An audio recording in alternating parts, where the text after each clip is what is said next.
So Dricus Du Plessis showed up on the MMA Hour last night with Ariel Helwani. I was actually surprised and excited to watch it because I thought it was going to be a fiery one. And it wasn't too fiery, but it was very interesting. Dricus Du Plessis held himself with great honour and respect again in this interview. You see him in the aftermath of being racially attacked by Israel in the octagon after the Robert Whittaker fight, and you see the way he held himself in the interviews, and you're like, dude, this guy is legit. And I mean, anyone from the outside looking in is saying, okay, this guy's got his head on his shoulders. This is the type of guy that we need to be promoting and we need to be getting behind. So I guess it's not surprising, Ariel being a little bit of a rat, he doesn't touch off the racial stuff in this interview at all. In the past, he has done 2 breakdowns where he did point for point that it was Dricus and his coach, and that the both of them were 2 vile human beings because they said that they lived in South Africa and they would be the South African or African champions of the UFC if they were to attain the belt. So Ariel is 100% one of the people who added to this whole racial thing, stoked the flames in terms of pointing out to the black lads that this guy was a white African and you shouldn't be putting up with that. He was 100% behind and on board with that whole message. And then he kind of goes into this interview and doesn't touch off it. Dricus, thank you so much for the time. I appreciate it.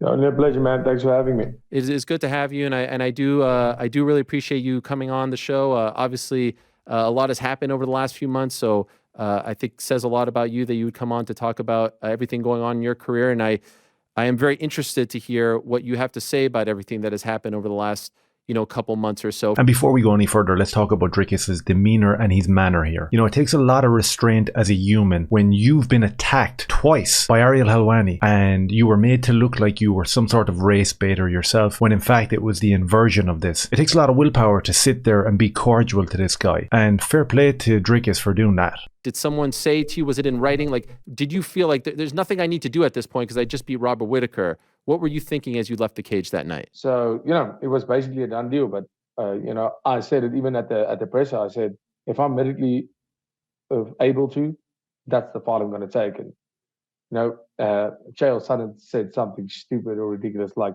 Dricus wasn't even limping when he was walking up the cage. What a dumb thing to say. With all that adrenaline in your body, you just knocked out Whittaker, just faced off with Israel Adesanya. You think I'm going to walk with a limp? I don't know what kind of man you are, but I'll fake that limp every day. So there you have it. He goes right after Chael, and he pretty much says what I originally said in my video talking about the Chael situation. I think that the adrenaline would have brought someone through any kind of tweak or any small injury. I think the fact that you just beat Robert Whittaker, the #1 guy in the world, and you just had a face-off with Israel Adesanya, that's going to bring you through as well. You're not going to talk too much about injuries, but listen, that was just my opinion. Chael had his opinion, and Dricus had his opinion there. He went after Chael. I think he called him dumb and ridiculous. It is what it is. It should be interesting to see, is there going to be a little interaction between them 2 boys going forward? But what's even more interesting is Ariel's response to Dricus calling out Chael. In your defense, Chael does say a lot of stupid things. So I didn't hear him say that, but not surprised. He has said stupid things, even about me. So I can understand where you're... I can't blame him too. I appreciate that. Well played. Well played. So that little joke there, that little retort from Dricus, that was about as spicy as it actually got. And, you have to look at the man who's sitting there after being attacked by Ariel, and that's about as spicy as you go in on him, which is interesting. But what's even more interesting is Ariel is sitting there and he says that Chael says a lot of stupid stuff, and I didn't really hear him saying anything like that. You literally brought Chael on and tried to convince him that Dricus was some sort of race baiter and had started this whole fiasco. Chael pushed back on you, absolutely sank you on your own show, and all of a sudden you can't remember what Chael says, and a lot of what he says is kind of stupid. And you know what? I brought up that clip just so we'd have a look. Let's just pop over here. Just in case Ariel forgot, this is how Chael sank you when you tried to talk derogatory about Dricus. Izzy is saying like, yo, you crossed the line here and you made this too personal. And DDP is saying like, oh, look, I'm just talking about who lives there.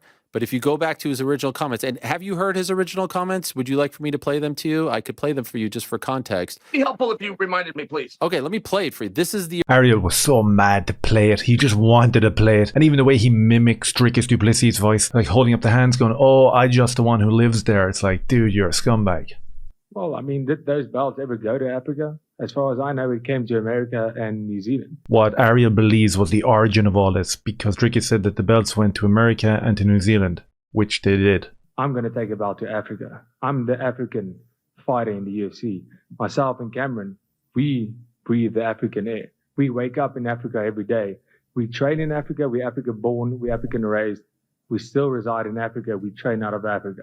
That's an African champion, and that's who I'll be. I love that answer. I find nothing wrong with that answer. There's nothing but truths, objective truths in that answer, and we know what happened in the aftermath of that. But the best part of all this is how Chael shuts down what Ariel was trying to say. Let's have a little look at this. I get Du Plessis' point fully.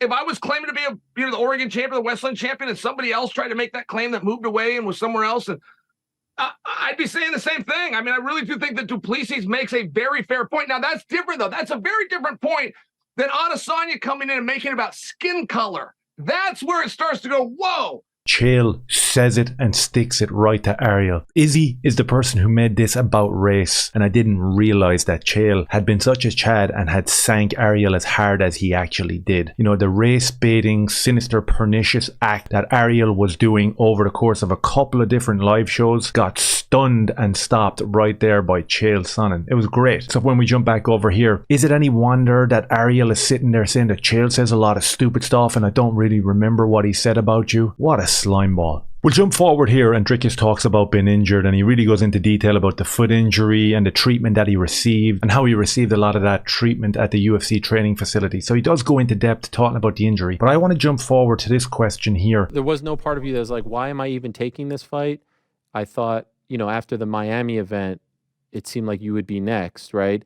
Was there any part of you saying like, why don't we just skip this and go straight to Sydney and both of you be healthy and there's your main event? Easy, you know, easy as can be. So I've been talking about this for a while. It might sound a little bit conspiratorial, but I'm just going to put it out there anyway. So Sunday, July the 9th, because Izzy is the all-seeing and all-powerful being in the UFC, he jumps into the octagon and he picks his opponent for August the 10th, which is about 7.5 weeks away. I find that weird and strange. I've said it a few times now in other videos, but this definitely spelled out that there was shadiness at play here from the UFC and Israel himself. It feels like the UFC didn't want a real challenger for Israel Adesanya, because if we look at July the 9th, these interactions between Dricus and Israel were already started. They were already an ongoing thing, and we had the likes of Ariel adding fuel to the fire. So this was the fight to make. Why were they not trying to do it? With the hype surrounding the interactions online, the UFC decided to throw Dricus into a fight with the best middleweight on the planet who isn't Israel 7 weeks before the Australian card, where, to my knowledge, Israel didn't have an opponent. So what was up with that? So there's a bunch of questions there that I think need to be answered in terms of what did the UFC know that we didn't know? Because if we look at what transpired during last week's fight week with Israel Adesanya and Sean Strickland, and then the aftermath of that fight, where Israel Adesanya pretty much had a mental breakdown, and it was like the culmination of a mental breakdown because it had started on his own channel where he was throwing out racial slurs towards Dricus Du Plessis. He brought that over to Ariel, who fueled it, as I've said, because he's a little rat, and then he brought that into the octagon, and it just seemed to snowball and get out of control completely. And it's almost like Dricus got inside the mind of Israel Adesanya, triggered something in there,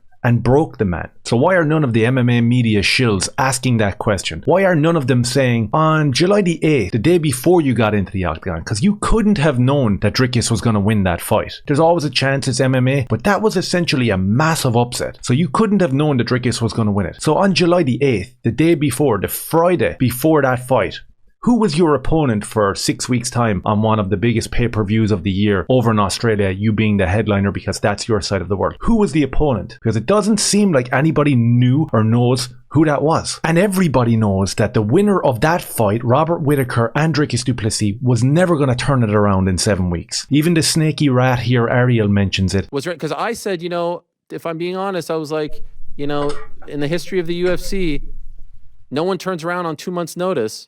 No, it just doesn't happen. So Israel was not going to fight Robert Whittaker a third time. We know that for a fact. He doesn't like rematches, and it just didn't make sense. So who was his opponent? What was going on in the background? Was there already a mental breakdown that the UFC knew about and were hoping that something might happen with Dricus to try balance it out? Or were they scrambling around in the background, panicking? I wanted to be the number one contender because I deserve to be the number one contender.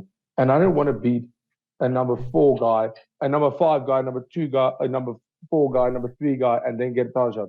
I wanted to beat number 1 to earn my spot at number one. What a solid response here, you know. I don't want things given to me, I want to earn them. He didn't want to jump from number 5 to number 1 and get it because of some bullshit racial beef that Israel, Usman and Ariel were all trying to start online. He didn't want part of that, he wanted to earn it. And this says so much for Dricus Du Plessis and how much his stock will rise when the common person listens to this interview and realizes what he's about. Ariel asks him what he thinks might have happened if he had fought that version of Israel in the octagon that lost to Sean Strickland, and his answer was great. I fought that version of Israel Adesanya, that fight.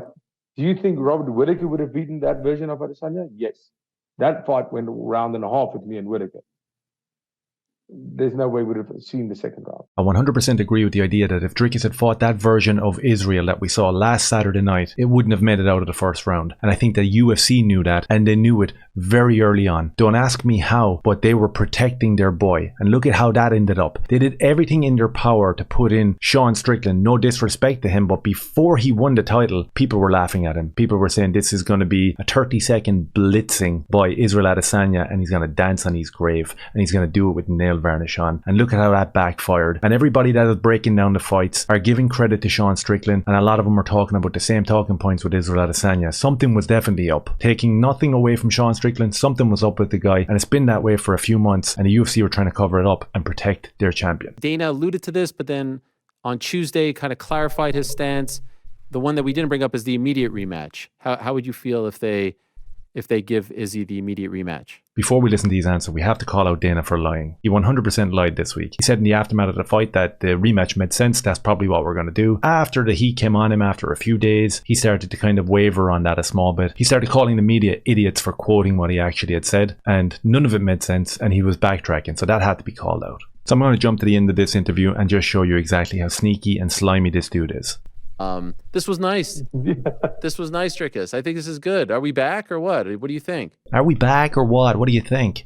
Absolutely not, bro. We're not back anywhere. If it was me who was in there, that's the way I would be, because people are different, and obviously Dricus is a lot more professional than I would ever be, and probably a lot of other people too, because most people that would have had the heat coming on them like Dricus did, because the people like Ariel and Usman and Izzy were calling him racist, and it became this big thing online. You can only imagine how angry you would be with that guy. Dricus seems to be built of sturdier stock than me and a lot of other people, so fair play to him for that, man. Oh man, we'll see.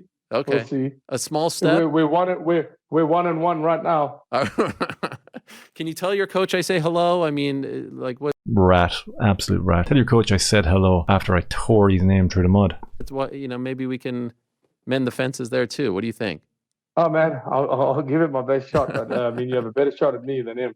All right. Well, I appreciate that, and I think it says you, man. I think it says a lot about you, and I appreciate it, and I appreciate the respectful, cordial conversation, and thank you for coming on, and I do believe that you have earned it. So there you have it. Ariel squirmed and slithered back into his little hole. We hear a lot of talk about trolls online. Can't really say this about a UFC fighter because the likes of a Masvidal come up and smack you in the mouth. What about the MMA media rats? Should they not be held accountable for what they say? Just my opinion. I think that Ariel should be held to the same standards as these trolls, and that people should be able to walk up or call him out for the bullshit that he seems to be stoking on a regular basis. But that's just me. Dricus came out of this interview looking absolutely solid, stoic, like a real good, honourable dude. He done himself so many more favours with this interview and the interview during the whole fiasco with Israel. And look at where we are right now. Israel just lost his belt. He's in the middle of a downward spiral and looks like a broken shell of a man that pretty much seems to be disturbed and unstable. And Dricus is sitting there taking the higher moral ground and being an absolute Chad. So let me know your thoughts down below. Hit like, subscribe and share.